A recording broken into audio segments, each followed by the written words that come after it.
Gates of Imagination presents The Letters of Cold Fire by Manly Wade Wellman, read by Josh Greenwood. The L had once curved around a corner and along this block of the narrow, rough-paved street.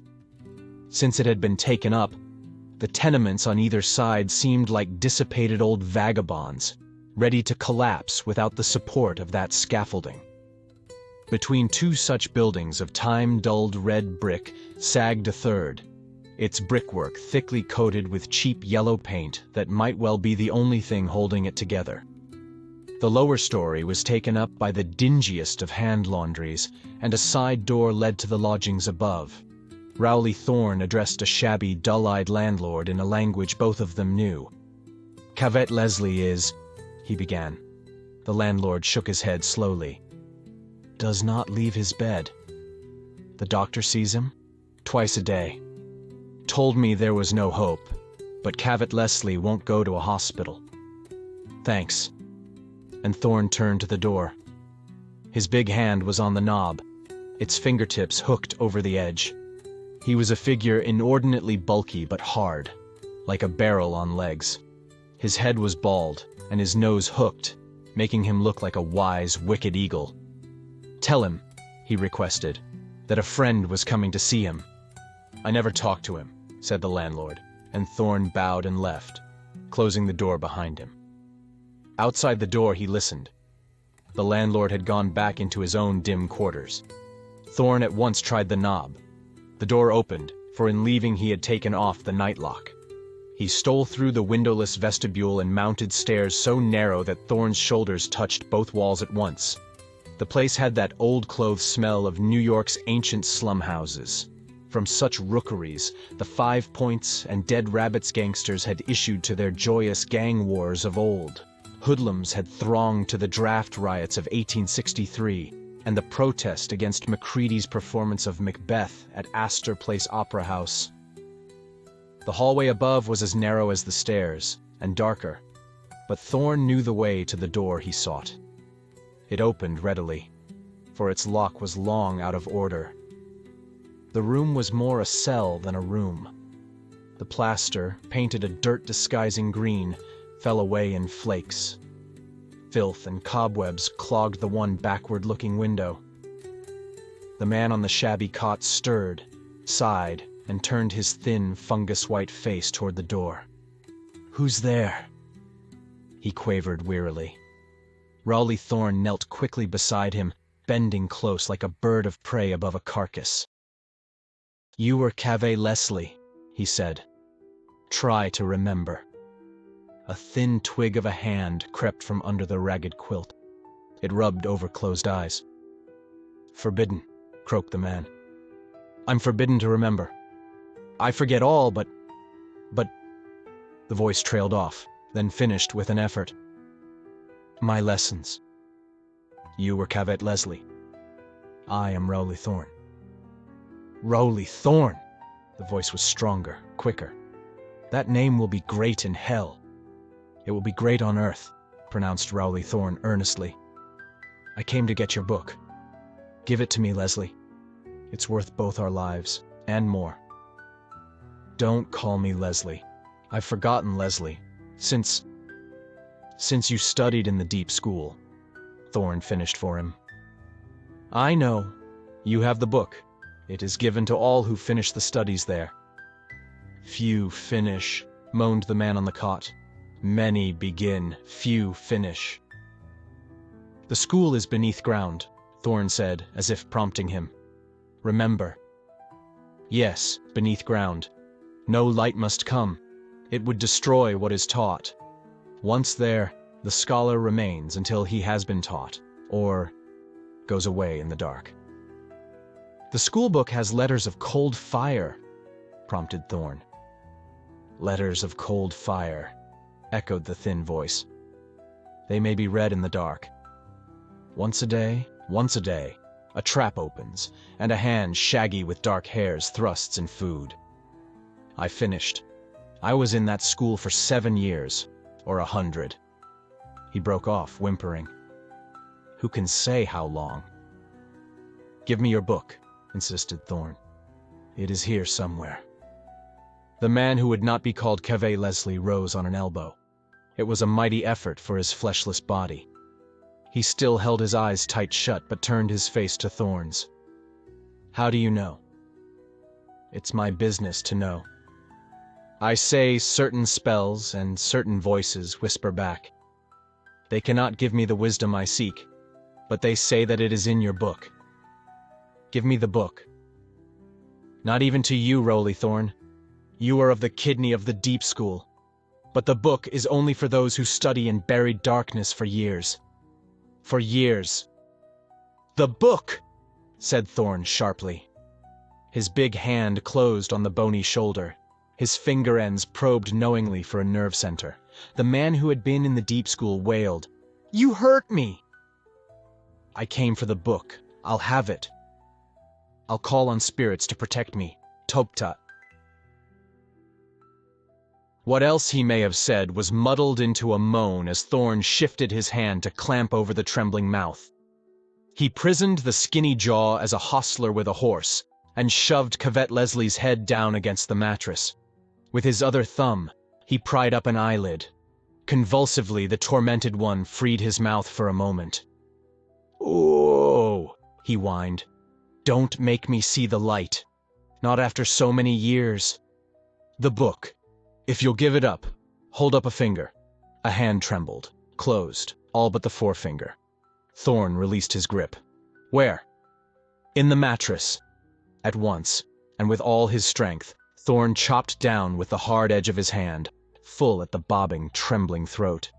It was like an axe on a knotted log. The man who had been Cavett Leslie writhed, gasped, and slackened abruptly. Thorne caught at a meager wrist, his fingers seeking the pulse. He stood silent for a minute, then nodded and smiled to himself. "Finished," he muttered. "That throat chop is better than a running noose." He tumbled the body from the cot, felt quickly all over the mattress. His hand paused at a lump, tore at the ticking. He drew into view a book not larger than a school speller. It was bound in some sort of dark, untanned hide, on which grew rank, coarse hair, black as soot. Thorne thrust it under his coat and went out. John Thunstone sat alone in his study. It was less of a study than a lounge. No fewer than 3 chairs were arranged on the floor, soft, well-hollowed chairs within easy reach of bookshelf, smoking stand, and coffee table. There was a leather-covered couch as well. For Thunstone considered work of the brain to be as fatiguing as work of the body. He liked physical comfort when writing or researching. Just now, he sat in the most comfortable of the 3 chairs, facing a grate in which burned one of the few authentic fires of New York. He was taller than Rowley Thorne, and quite as massive, perhaps even harder of body, though not as dense. His face, with its broken nose and small, trim mustache, might have been that of a very savage and physical-minded man, except for the height of the well-combed cranium above it. That made his head the head of a thinker. His hands were so large that one looked twice to see that they were fine. His dark eyes could be brilliant, frank, enigmatic, narrow, or laughing as they willed. Open on his lap lay a large gray book with a backing of gilt-lettered red. He pondered a passage on the page open before him. Having shuffled and cut the cards as here described, select one at random. Study the device upon it for such time as you count a slow 20. Then fix your eyes on a point before you, and gaze unwinkingly and without moving until it seems that a closed door is before you, with upon its panel the device of the card you have chosen. Clarify the image in your mind, and keep it there until the door seems to swing open, and you feel that you can enter and see, hear, or otherwise experience what may happen beyond that door. Similar, pondered John Thunstone, to the Chinese wizard game of Yi King, as investigated and experimented upon by W.B. Seabrook. He was glad that he, and not someone less fitted for such studies, had happened upon the book and the strange cards in that Brooklyn junk shop. Perhaps this was an anglicized form of the Yi King book. he said over in his mind the strange, archaic doggerel penned by some unknown hand on the flyleaf.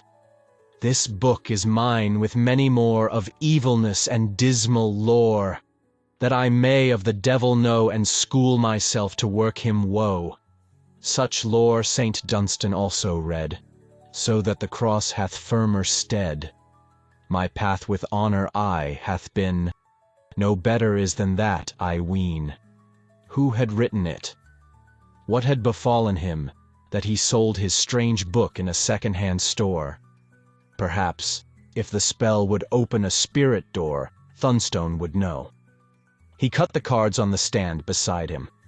The card he saw was stamped with a simple, colored drawing of a grotesque half-human figure, covered with spines and flaunting bat wings. Thunstone smiled slightly, sagged down in the chair. His eyes, narrowing, fixed themselves in the heart of the red flame. The illusion came sooner than he had thought. At first it was tiny, like the decorated lid of a cigar box, then grew and grew in size and clarity, shutting out, it seemed, even the firelight into which Thunstone had stared. It seemed green and massive, and the bat-winged figure upon it glowed dully, as if it were a life-size inlay of mother-of-pearl. He fixed his attention upon it, found his eyes quartering the door surface to seek the knob or latch. Then saw it, something like a massive metal hook. After a moment, the door swung open, as if the weight of his gaze had pushed it inward. He remembered what the book then directed: arise from your body and walk through the door. But he felt no motion, physical or spiritual. For through the open door, he saw only his study, the half of his study that was behind his back, reflected as in a mirror. No, for in the mirror left would become right. Here was the rearward part of the room exactly as he knew it. And not empty. A moving, stealthy blackness was there, flowing or creeping across the rug between a chair and a smoking stand, like an octopus on a sea bottom. Thunstone watched. It was not a cloud nor a shadow, but something solid if not clearly shaped. It came into plainer view, closer, at the very threshold of the envisioned door. There it began to rise, a towering, lean manifestation of blackness. It came to Thunstone's mind that, if the scene within the doorway was faithfully a reproduction of the room behind him, then he could see to it almost the exact point where his own chair was placed. In other words, if something dark and indistinct and stealthy was uncoiling itself there, the something was directly behind where he sat. He did not move, did not even quicken his breath. The shape, it had a shape now, like a leafless tree with a narrow starved stem and moving tendril-like branches, aspired almost to the ceiling of the vision room. The tendrils swayed as if in a gentle wind, then writhed and drooped toward the point where might be the head of a seated man. If such a thing were truly behind him, it was reaching toward his head. Thunstone threw himself forward from the chair, straight at the vision door. As he came well away from where he had sat, he whipped his big body straight, and cat-like despite his wrestler's bulk, spun around on the balls of his feet. Of the many strange spells and charms he had read in years of strange study, one came to his lips from the Egyptian secrets: "Stand still, in the name of heaven. Give neither fire nor flame nor punishment." He saw the black, shadowy shape, tall behind his chair, its crowning tendrils dangling down in the very space which his body had occupied. The light of the sinking fire made indistinct its details and outlines, but for the instant it was solid. Thunstone knew better than to retreat a step before such a thing, but he was within arm's reach of a massive old desk. A quick clutch and heave opened a drawer. He thrust in his hand and closed it on a slender stick, no more than a rough-cut billet of whitethorn. Lifting the bit of wood like a dagger, he moved toward the half-blurred intruder. He thrust outward with the pointed end of the whitethorn stick. "I command, I compel, in the name of—" began Thunstone. The entity writhed, Its tendrils spread and hovered, so that it seemed for the moment like a gigantic, scrawny arm, spreading its fingers to signal for mercy. Even as Thunstone glared and held out his white thorn, the black outline lost its clarity, dissolving as ink dissolves in water. The darkness became gray, stirred together, and shrank away toward the door. It seemed to filter between panel and jamb. The air grew clearer, and Thunstone wiped his face with the hand that did not hold the white thorn. He stooped and picked up the book that had spilled from his lap. He faced the fire. The door, if it had ever existed otherwise than in Thunstone's mind, had gone like the tendril shape. Thunstone took a pipe from his smoking stand and put it in his mouth. His face was deadly pale, but the hand that struck a match was as steady as a bronze bracket. Thunstone placed the book carefully on the desk. "Whoever you are who wrote the words," he said aloud, "and wherever you are at this moment, thank you for helping me to warn myself." He moved around the study, peering at the rug on which that shadow image had reared itself, prodding the pile, even kneeling to sniff. He shook his head. No sign, no trace. Yet for a moment it was real and potent enough. Only one person I know has the wit and will to attack me like that. He straightened up. Rowley Thorne. Leaving the study, John Thunstone donned hat and coat. He descended through the lobby of his apartment house and stopped a taxi on the street outside. "Take me to 88 Musgrave Lane in Greenwich Village," he directed the driver. The little bookshop looked like a dingy cave. To enter it, Thunstone must go down steps from the sidewalk, past an almost obliterated sign that read, "Books, all kinds." Below ground, the cave motif was emphasized. It was as though one entered a ragged grotto among most peculiar natural deposits of books, shelves and stands and tables, and heaps of them on the floor like outcroppings. A bright, naked bulb hung at the end of a ceiling cord, but it seemed to shed light only in the outer room. No beam, apparently, could penetrate beyond a threshold at the rear. Yet Thunstone had, as always, the non-visual sense of a greater book cave there, wherein perhaps clumps of volumes hung somehow from the ceiling, like stalactites. "I thought you'd be here, Mr. Thunstone," came a genial snarl from a far corner, and the old proprietress stumped forward. She was heavy-set, shabby, white-haired, but had a proud, beaked face, and eyes and teeth like a girl of 20. "Professor Rhine and Joseph Denninger can write the books and give the exhibitions of thought transference. I just sit here and practice it, with people whose minds can tune into mine, like you, Mr. Thunstone. You came, I dare say, for a book." "Suppose," said Thunstone, "that I wanted a copy of the Necronomicon."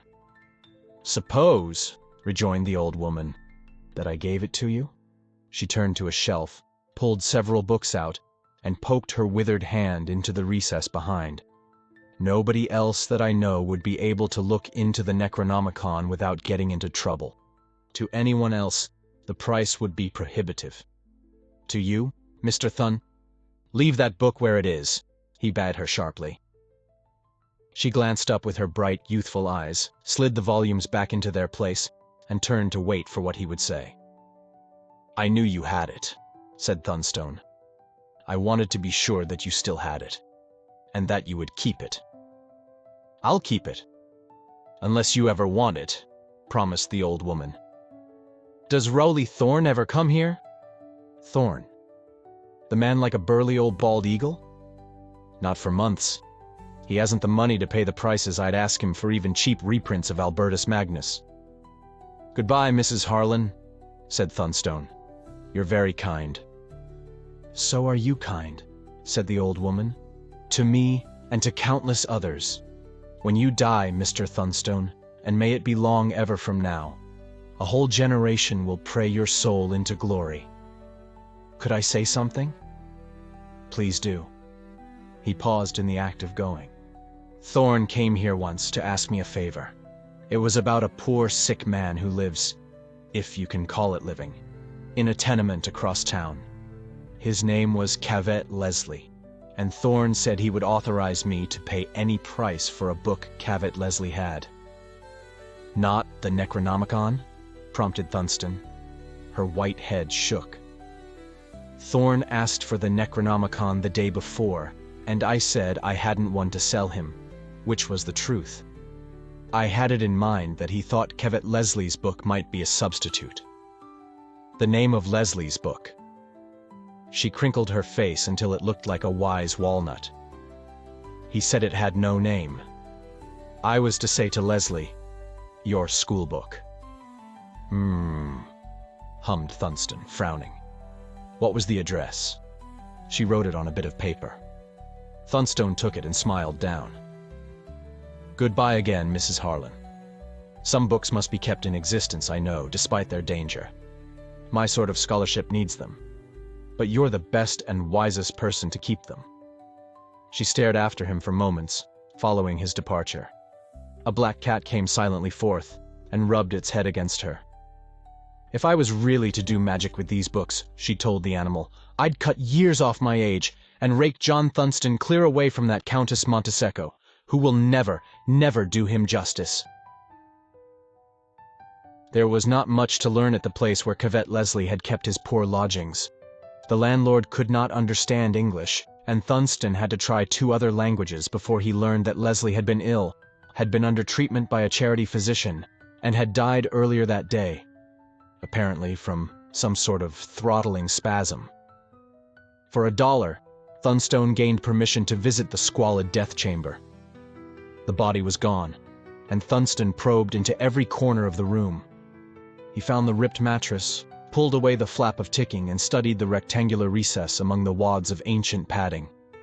A book had been there. He touched the place. It had a strange chill. Then he turned quickly, gazing across the room. Some sort of shape had been there, a shape that faded as he turned, but which left an impression. Thunstone whistled softly. Mrs. Harlan couldn't get the book, he decided. Thorne came, and succeeded. Now which way to Thorne? The street outside was dark. Thunstone stood for a moment in front of the dingy tenement until he achieved again the sense of something watching, approaching. He turned again and saw or sensed the shrinking away of a stealthy shadow. He walked in that direction. The sense of the presence departed, but he walked on in the same direction, until he had a feeling of aimlessness in the night. Then again he stood, with what unconcern he could make apparent, until there was a whisper in his consciousness of threat. Whirling, he followed it as before. Thus he traveled for several blocks, changing direction once. Whatever was spying upon him or seeking to ambush him, it was retreating toward a definite base of operations. At length he was able to knock upon a certain door in a certain hotel. Rowley Thorne opened to him, standing very calm and even triumphant in waistcoat and shirt sleeves. "Come in, Thunstone," he said, in mocking cordiality. "This is more than I had dared hope for." "I was able to face and chase your hound thing, whatever it is," Thunstone told him, entering. "It led me here." "I knew that," nodded Thorne, his shaven head gleaming dully in the brown-seeming light of a single small desk lamp. "Won't you make yourself comfortable? You see," and he took up a shaggy-covered book from the arm of an easy chair, "I am impelled at last to accept the idea of a writing which, literally, tells one everything he needs to know." "You killed Cavett Leslie for it, didn't you?" inquired Thunstone, and dropped his hat on the bed. Thorne clicked his tongue. "That's bad luck for somebody. A hat on the bed. Cavett Leslie had outlived everything but a scrap of his physical self. Somewhere he's outliving that, for I take it that his experiences and studies have unfitted his soul for any conventional hereafter. But he left me a rather amusing legacy." And he dropped his eyes to the open book. "I should be flattered that you concentrated first of all in immobilizing me, observed Thunstone, leaning his great shoulder against the door jamb. Flattered, but surely not surprised. After all, you've hampered me again and again in reaping a harvest of— Come off it, Thorne. You're not even honest as a worshipper of evil. You don't care whether you establish a cult of Satan or not. Thorne pursued his hard lips. I venture to say you're right. I'm not a zealot. Cavett Leslie was. He entered the deep school. Know about it? I do, Thunstone told him. Held in a cellar below a cellar. Somewhere on this continent. I'll find it someday and put an end to the curriculum. Leslie entered the deep school, Thorne continued, and finished all the study it had to offer. He finished himself as a being capable of happiness too. He could not look at the light, or summon the strength to walk, or even sit. Probably death was a relief to him. Though, not knowing what befell him after death, we cannot be certain. What I'm summing up to is that he endured that wretched life underground to get the gift of this textbook. Now I have it, without undergoing so dreadful an ordeal. Don't reach out for it, Thunstone. You couldn't read it anyway. He held it forward, open. The pages showed dull and blank. They're written in letters of cold fire, reminded Thunstone. Letters that show only in the dark. Shall we make it dark, then? Thorne switched off the lamp. Thunstone, who had not stirred from his lounging stance at the door, was aware at once that the room was most completely sealed. Blackness was absolute in it. He could not even judge of dimension or direction. Thorne spoke again, from the midst of the choking gloom. Clever of you, staying beside the door. Do you want to try to leave? It's no good running away from evil, Thunstone replied. I didn't come to run away again. But try to open the door, Thorne almost begged, and Thunstone put out his hand to find the knob. There was no knob, and no door. Of a sudden, Thunstone was aware that he was not leaning against a door jamb anymore. There was no door jamb or other solidity against which to lean. Don't you wish you knew where you were? Jeered Thorne. I'm the only one who knows, for it's written here on the page for me to see, in letters of cold fire. Thunstone took a stealthy step in the direction of the voice. When Thorne spoke again, he had evidently fallen back out of reach. Shall I describe the place for you, Thunstone? It's in the open somewhere. A faint breeze blows. And as he spoke, Thunstone felt the breeze, warm and feeble and foul as the breath of some disgusting little animal. And around us are bushes and trees. They're part of a thick growth, but just here they are sparse, because not more than a dozen steps away is open country. I've brought you to the borderland of a most interesting place, Thunstone, merely by speaking of it. Thunstone took another step. His feet were on loose earth, not on carpet. A pebble turned and rattled under his shoe sole. You're where you always wanted to be, he called to Thorne, where by saying a thing, you can make it so. But many things will need to be said before life suits you. He tried a third step, silently this time. Who will believe? Everybody will believe. Thorne was almost airy. Once a fact is demonstrated, it is no longer wonderful. Hypnotism was called magic in its time and became accepted science. So it is being achieved with thought transference, by experimentation at Duke University and on radio programs in New York. So it will be when I tell of my writings, very full and very clear. But haven't we been too long in utter darkness? On the instant, Thunstone could see a little. Afterwards, he tried to decide what color that light, or mock light, actually was. Perhaps it was a lizardy green, but he was never sure. It revealed, ever so faintly, the leafless, stunted growths about him, the bare, dry-seeming ground from which they sprang, the clearing beyond them. He could not be sure of horizon or sky. Something moved not far off. Thorne, by the silhouette. Thunstone saw the flash of Thorne's eyes, as though they gave their own light. "This country," Thorne said, "may be one of several places. Another dimension. Do you believe in more dimensions than these? Or a spirit world of some kind? Or another age of the world we know? I brought you here, Thunstone, without acting or even speaking, only by reading in my book." Thunstone carefully slid a hand inside his pocket. His forefinger touched something smooth, heavy, rectangular. He knew what it was. A lighter, given him on an occasion of happy gratitude by Sharon, the Countess Montesecco. "Cold fire," Thorne was saying. "These letters and words are of a language known only in the deep school, but the sight of them is enough to convey knowledge. Enough also to create and direct. This land is spacious enough, don't you think, to support other living creatures than ourselves?" Thunstone made out blots of black gloom in the green gloom of the clearing. Immense, gross blots that moved slowly but knowingly toward the bushes. And somewhere behind him, a great massive bulk made a dry crashing in the strange shrubbery. "Are such things hungry?" mused Thorne. "They will be if I make them so by a thought. Thunstone, I think I've done enough to occupy you. Now I'm ready to leave you here also by a thought, taking with me the book with letters of cold fire. You can't have that cold fire."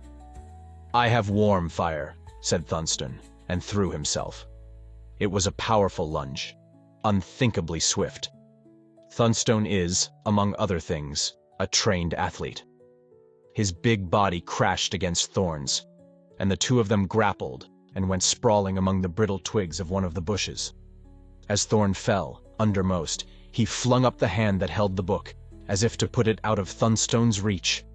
But Thunstone's hand shot out too, and it held something. The lighter. A flick of his thumb, and flame sprang out, warm orange flame in a sudden spurting tongue that for a moment licked into the coarse, shaggy hair of the untanned hide that bound the book. Thorne howled and dropped the thing. A moment later, he pulled loose and jumped up. Thunstone was up too, moving to block Thorne off from the book. Flame grew and flurried behind him into a paler light, as if burning something fat and rotten. "It'll be ruined!" cried Thorne, and hurled himself low like a blocker on the football field. An old footballer himself, Thunstone crouched, letting his hard knee joint come in contact with Thorne's encharging bald skull. With a grunt, Thorne fell flat, rolled over and came erect again. "Put out that fire, Thunstone!" he bawled. "You may destroy us both!" "I'll chance that," Thunstone muttered, moving again to fence him off from the burning book. Thorne returned to the struggle. One big hand made a talon of itself, snatching at Thunstone's face. Thunstone ducked beneath the hand, jammed his own shoulder up under the pit of the lifted arm and heaved. Thorne staggered back, stumbled. He fell and came to his hands and knees, waiting. His face, upturned to Thunstone, was like a mask of horror, carved to terrorize the worshippers in some temple of demons. It was plain to see that face, for the fire of the book blazed up with a last ardent leap of radiance. Then it died.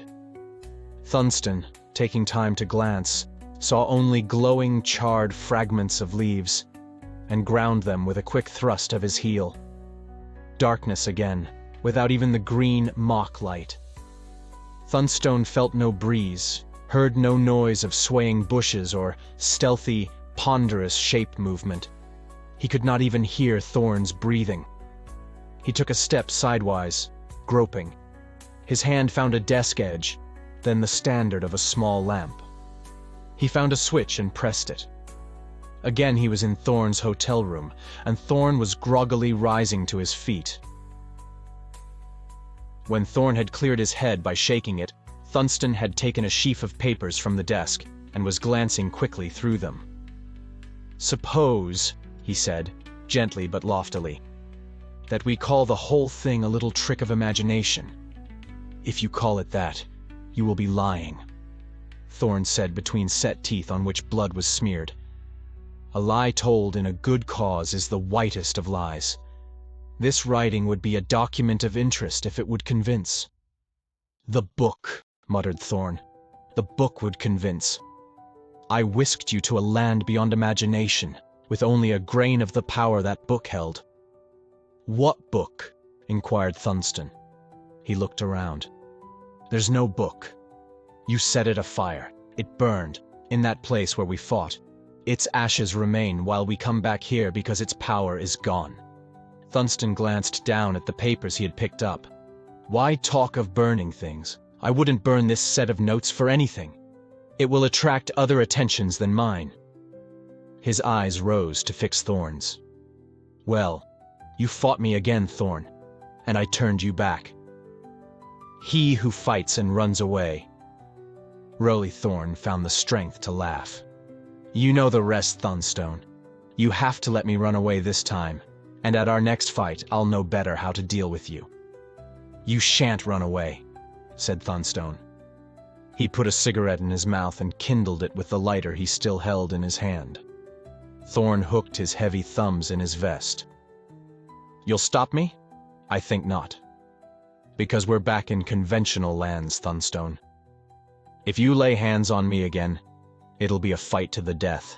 We're both big and strong. You might kill me, but I'd see that you did. Then you'd be punished for murder. Perhaps executed. Thorne's pale, pointed tongue licked his hard lips.